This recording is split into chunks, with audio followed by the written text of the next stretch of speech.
Hi there, this is Main Street Rob, and in the distance you can see the Crysler house in Crysler, Ontario. This is part of my series on Crysler development and its rejuvenation many times in the 220 years of its existence. Last day we talked about John Crysler and his impact, very little of it, as the founder, and how Pliny Crysler, his son, started to amass land holdings around this community and set it up for a settlement. So today we're going to talk about what impact John Pliny really had in this community. We're going to see some of the local landmarks. We're going to talk about the growth that happened. We're going to talk a bit about the churches, schools, and the railway. And we're going to talk about why it was an important community at the turn of the century. Come on with me. We're going to walk down Charles Street today, and maybe some of the other areas close by. In 1861, the first post office opened in the Bingham General Store at this location, which is number 14 to 16 Charles Street. Certainly not the building here today, but this building was actually the third post office in Crysler. The first post office burned down actually in 1903 and was moved just a little bit down the street. Now, when the post office was officially recognized and a fellow named Edward Johnson was made the first postmaster, this is likely when Crysler got its first formal name. And it was within that Bingham General Store. That was a key part of the postal service. The postmaster or whoever worked in the store, they could order the goods in bulk for all the local residents and farmers from around the surrounding area, and he could offer credit to the patrons. At harvest time, they would come in and settle their debts. With the post office, this is when Crysler became a real service center, not only for the residents in the community, but for those outside of it. And once you had a post office, you had other shops that started to be close by, because you would have stage coaches or delivery coaches. So you needed a livery store, maybe a blacksmith, all of them clustered around the post office. The first post office unfortunately burned down in 1903, and it was moved here to the store that was located right at the corner of Mary and Charles Street.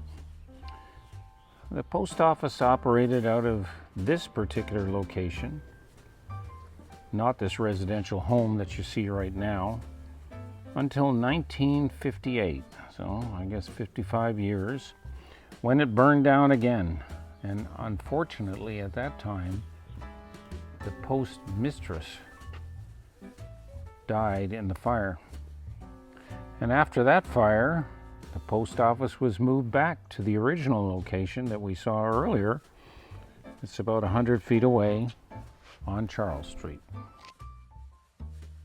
Just a few doors down was the Aber Crysler Hotel,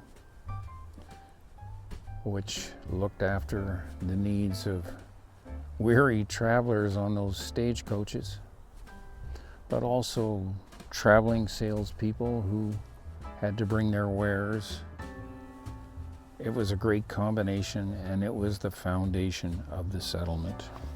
So at one time there were 3 hotels in Crysler, and one of them was located right here, 29 Charles Street.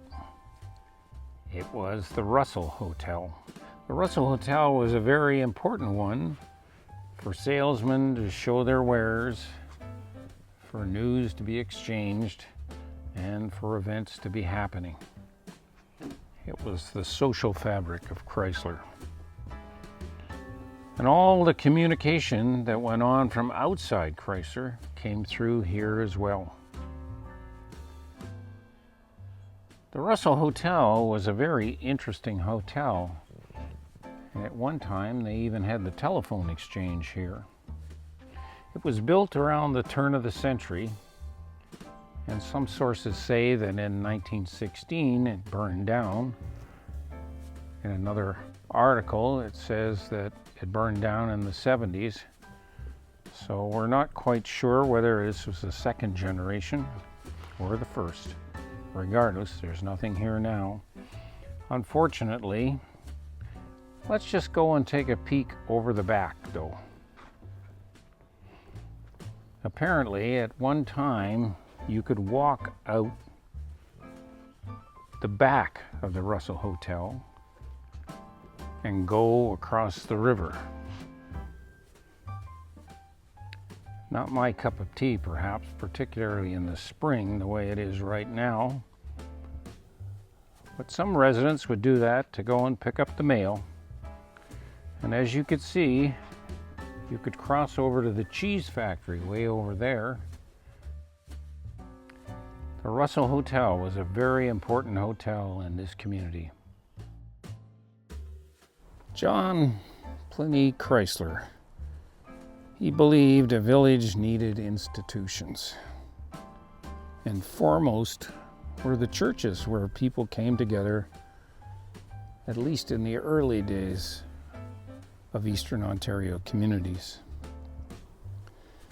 He helped to build this Anglican church that sat on this location right here, next to the cemetery, in 1864.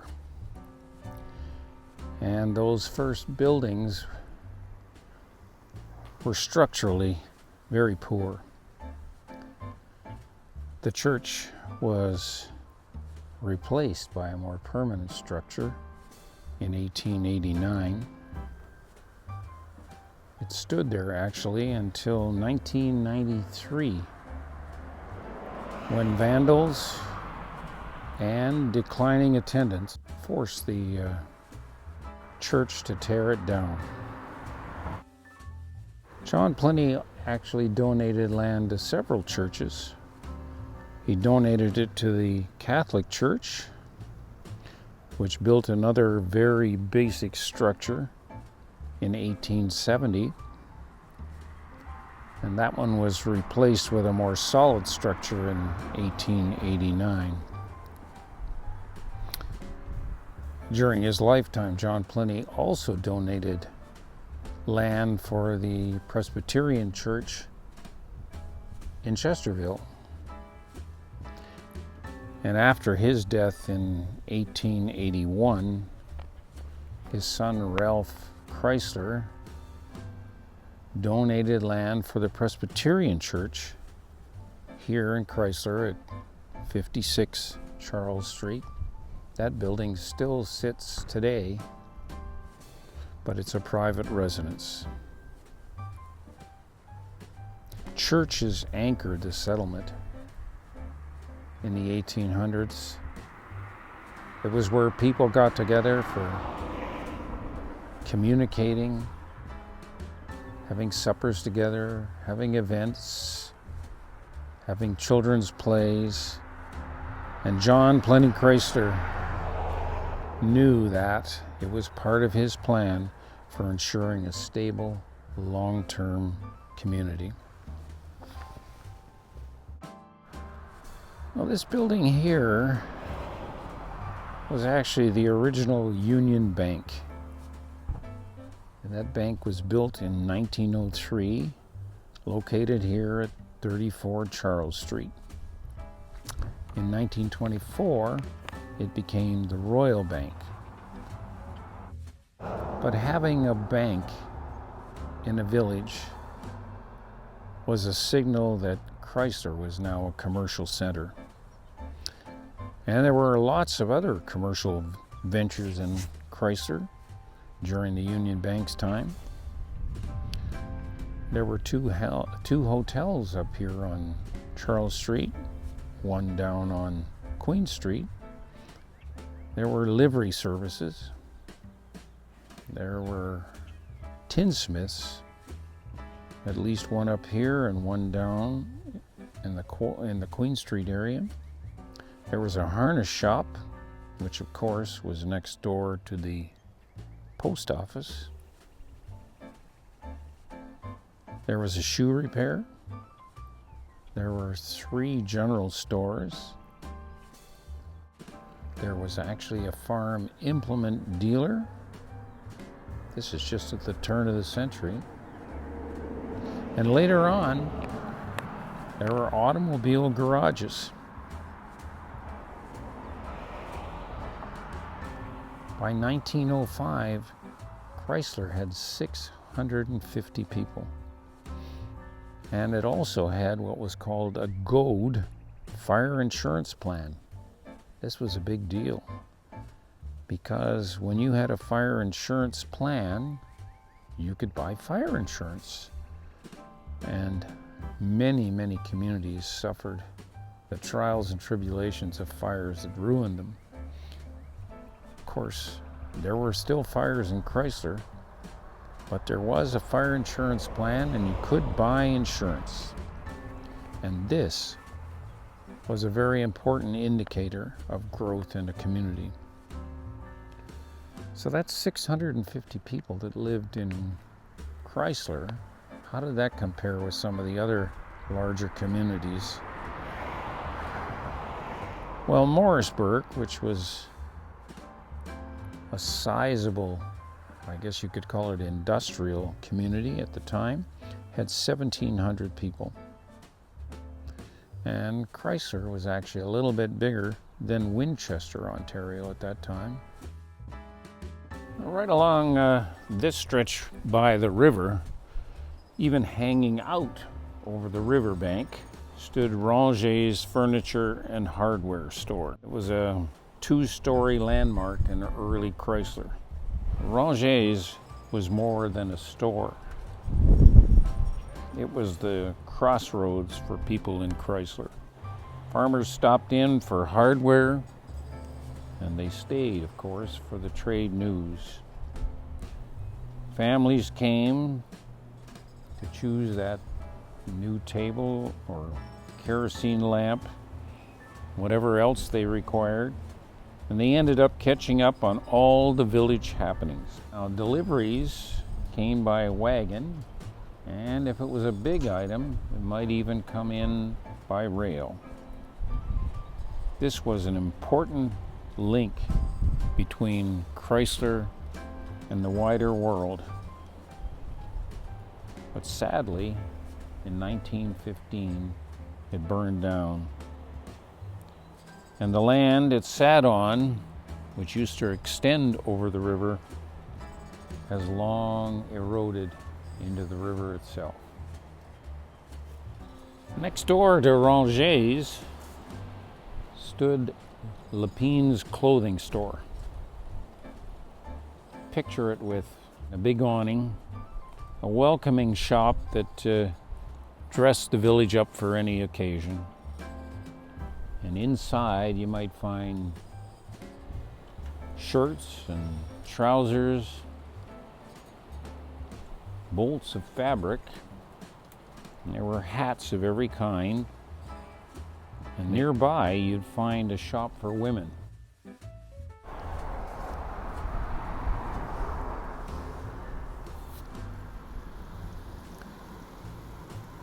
Ralph Crysler, who was John Pliny Crysler's son, carried on in his father's role for a few years after John Pliny's death in 1881. and he built this impressive brick home here in 1903. Unfortunately, he died just 3 years later, and that ended the family's direct influence in Eastern Ontario. It had been certainly a Crysler dynasty up to that point.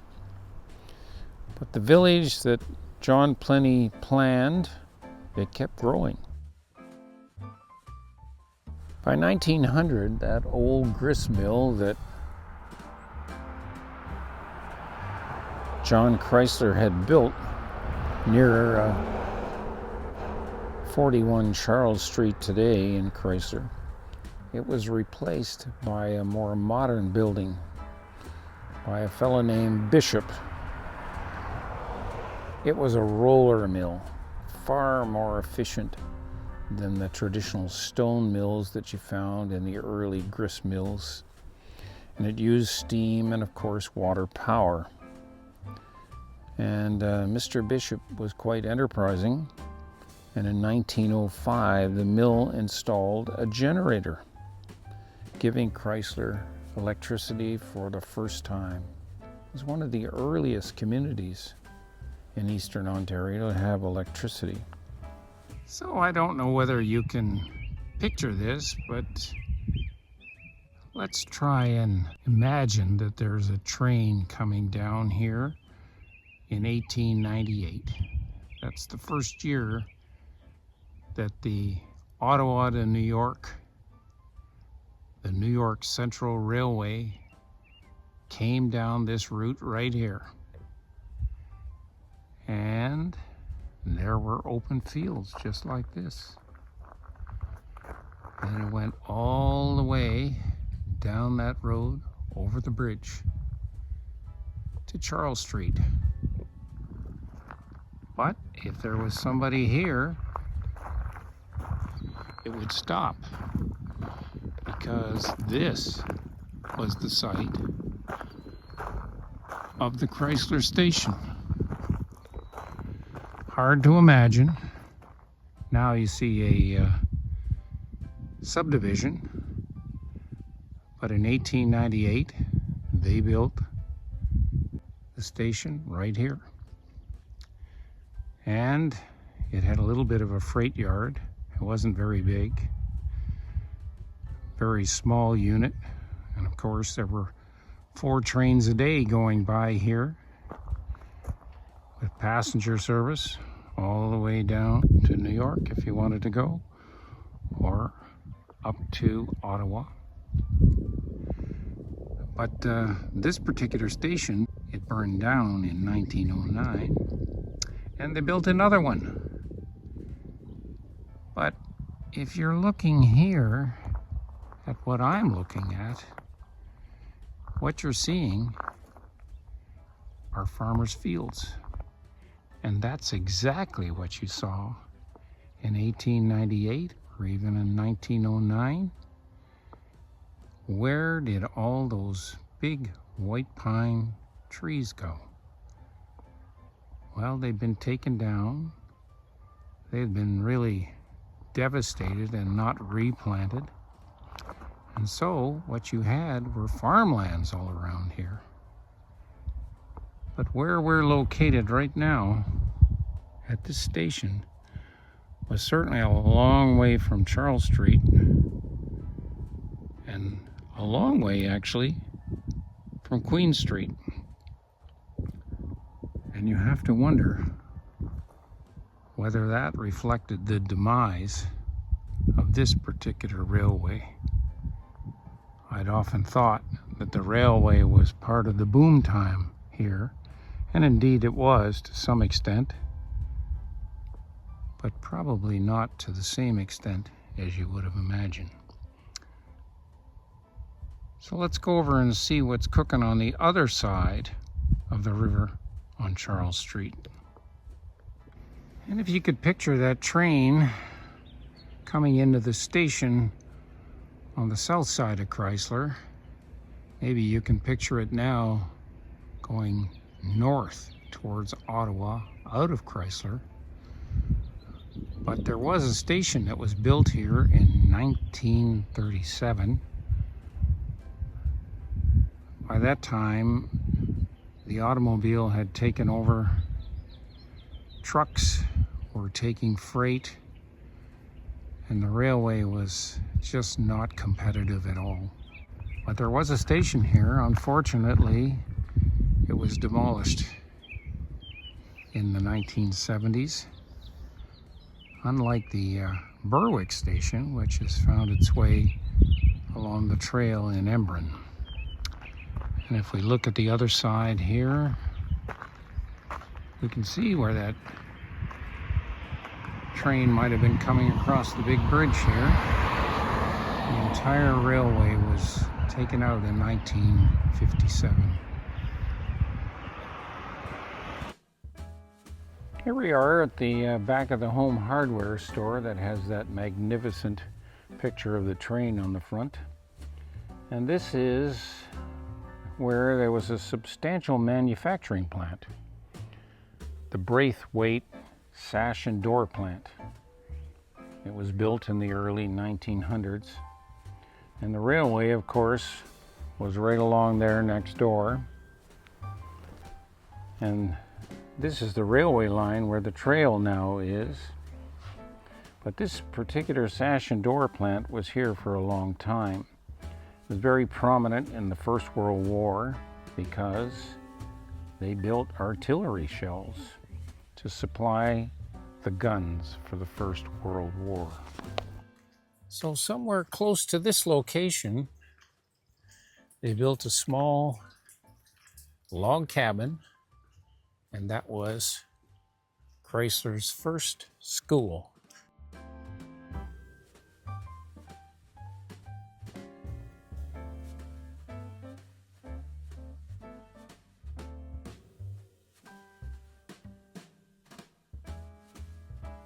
This is the site of the French Catholic school, Notre Dame du Rosaire. The original school was built here in 1879. It was a very small school, very close, as you can see, to the Catholic Church. You can see its spire in the distance. In 1922, the school was rebuilt. It became an entirely French-speaking school. What it represented was a very important cultural shift in the landscape here toward the Francophone side of the village. It's not too far from Queen Street, just over there. We're now on Concession Street. So this school has gone through many rejuvenations itself. And it's an important part of this particular community now, because really it's the only school in Crysler. Well, here we are on Crysler George Street, and that house over there, I believe, is the old Orange Hall. Strongly anti-Catholic. Very interesting building and the members of it. But in 1941, when the French Catholic school burned down, they opened their doors and had classes in that building. A really interesting commentary on things in rural villages. The Crysler family left an indelible mark on this community, even the name, of course. John Crysler, the founder, John Pliny Crysler, the settlement builder. They did some marvelous things over 100 years. When son of John Pliny Crysler, Ralph, died in 1906, though, it was the end of the dynasty. And at that time, Crysler was a huge community, 650 people in Eastern Ontario, one of the largest communities. It had a railway, it had hotels, it had a bank, it had all of the things that make a settlement grow. John Pliny Crysler had pushed for the institutions. He brought in the schools. Everything was there, mapped out on his survey, ready to go. But who would have anticipated the demise of the railway? Who would have anticipated the growth in automobiles and trucks? It was a difficult time for many communities in Eastern Ontario, but not for Crysler, because Crysler was about to reinvent itself. It reinvented itself through what I call the Francophone shift. The community builders. These were the people that kept going and made this community a strong one. They were the ones, incidentally, who built this gazebo. So in our next edition of Village Walks, Crysler and how it rejuvenated itself many times over its 220-year history, we're going to talk about that Francophone shift. I hope you'll stay with me. I think it'll be a very interesting walk. See you then for our next Village Walk.